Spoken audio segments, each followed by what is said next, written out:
Bienvenue dans la salle de la connaissance. Bienvenue dans cette session de la réception de la parole du Seigneur.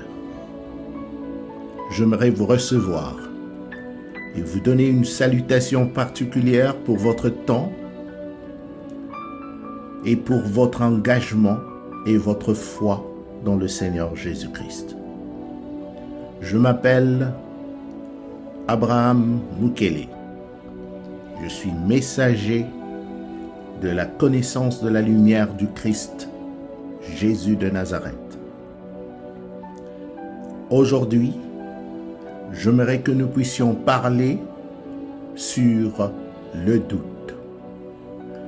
Et avant justement de commencer notre introduction, nous allons bénir le Seigneur de nous avoir accordé en ce jour du 26 novembre 2024 la grâce et la paix. Prions.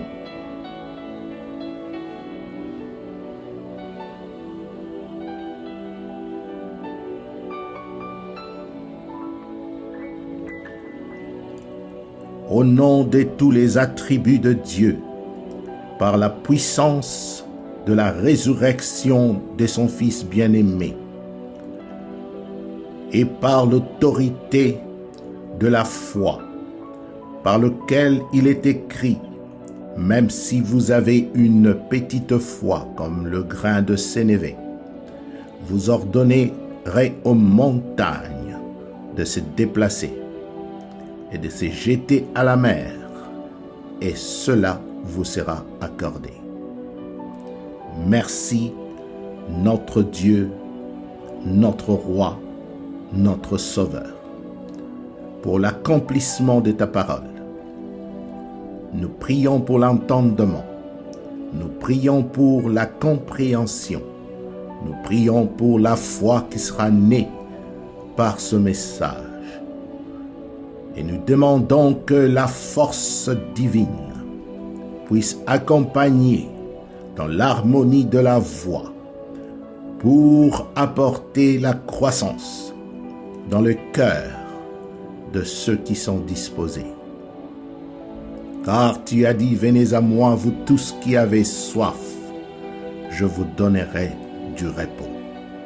Que la puissance qui vient par le repos de Jésus vous soit communiquée par ce message, et que vous puissiez transcender dans cette prison terrestre de vos désirs, de vos émotions, de vos expériences et de vos douleurs, mais que vous puissiez vous communiquer avec le Saint-Esprit dans cette communion que vous transcendez dans le royaume de l'Esprit, qui est le royaume de la lumière, là où vous serez un avec Dieu par sa parole. Nous avons ainsi prié au nom de Jésus-Christ. Amen, amen, amen. Je vous salue encore une fois et je vous présente mes souhaits.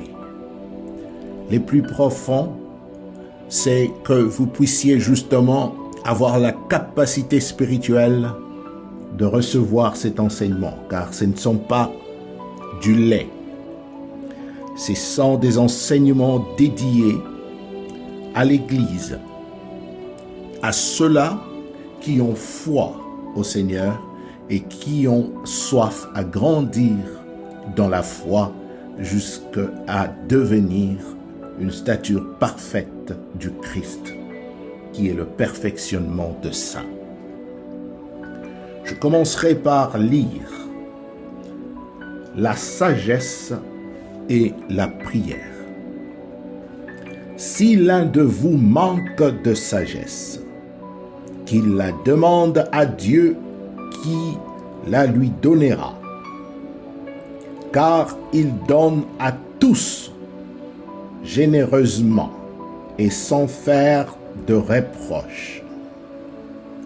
Il faut cependant qu'il la demande avec foi, sans douter, car celui qui doute ressemble aux vagues de la mer, agitées et soulevées par le vent. Qu'un tel homme ne s'imagine pas obtenir quoi que ce soit du Seigneur. Son cœur est partagé. Il est inconstant dans toutes ses entreprises. Merveilleux. Que la puissance de la sagesse vous éclaire. Ce message a été communiqué par l'apôtre Jacques, qui s'était inspiré de livres prophétiques. Et l'apôtre Jacques, c'était un homme de foi. Il a beaucoup parlé sur la foi et les œuvres de foi, par lequel son témoignage a été glorifié par le Seigneur Jésus-Christ. Bien-aimés dans le Seigneur, il est beau d'enseigner sur la prière. Il est beau d'enseigner sur la prospérité. Il est beau d'enseigner sur tout ce que nous pouvons apporter comme édification afin que l'Église puisse justement grandir. Mais je pense que la clé de la révélation du Seigneur Jésus-Christ pour une manifestation glorieuse dans la vie de tous ceux-là qui s'engagent à cette foi, c'est de connaître le secret. Le secret que l'ennemi peut utiliser pour t'empêcher à entrer dans cette gloire. La gloire de Dieu, c'est tout un royaume dont tu as besoin justement d'avoir accès et de s'enrôler. Et ça ne se fait que par la foi.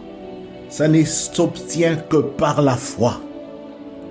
Il a dit, le salut vient par la foi. Et c'est que nous entendons toutes les paroles qui sortent de la bouche de l'Éternel sont perçues par l'homme par la foi. Alors je comprends que l'ennemi de la foi, c'est l'arme que l'ennemi utilise pour justement enlever la foi dans l'Église. Ô Dieu notre Père, ne regarde pas nos péchés, mais regarde la foi de notre Église. Cette expression a été tirée de plusieurs sources des églises qui justement, ils ont compris l'essence de la foi. Mais je vous dirai, la foi sans les œuvres, ce n'est qu'une foi morte. Ça veut dire que chaque foi que vous devez avoir, qui peut être exprimée par des convictions de caractère, doit être accompagnée par une force divine.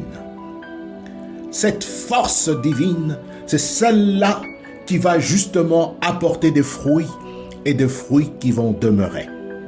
C'est pour cela qu'il est écrit « Montre-moi ta foi, je te montrerai les fruits ».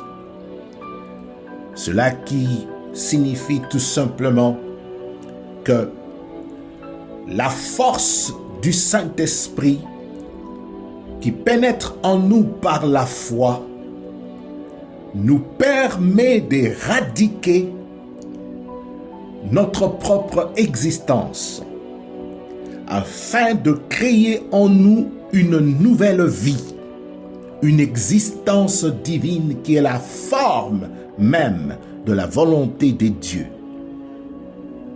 Voilà pourquoi je parle sur les doutes, car vous devez savoir, tant que vous n'êtes pas impliqué dans le développement de votre mental,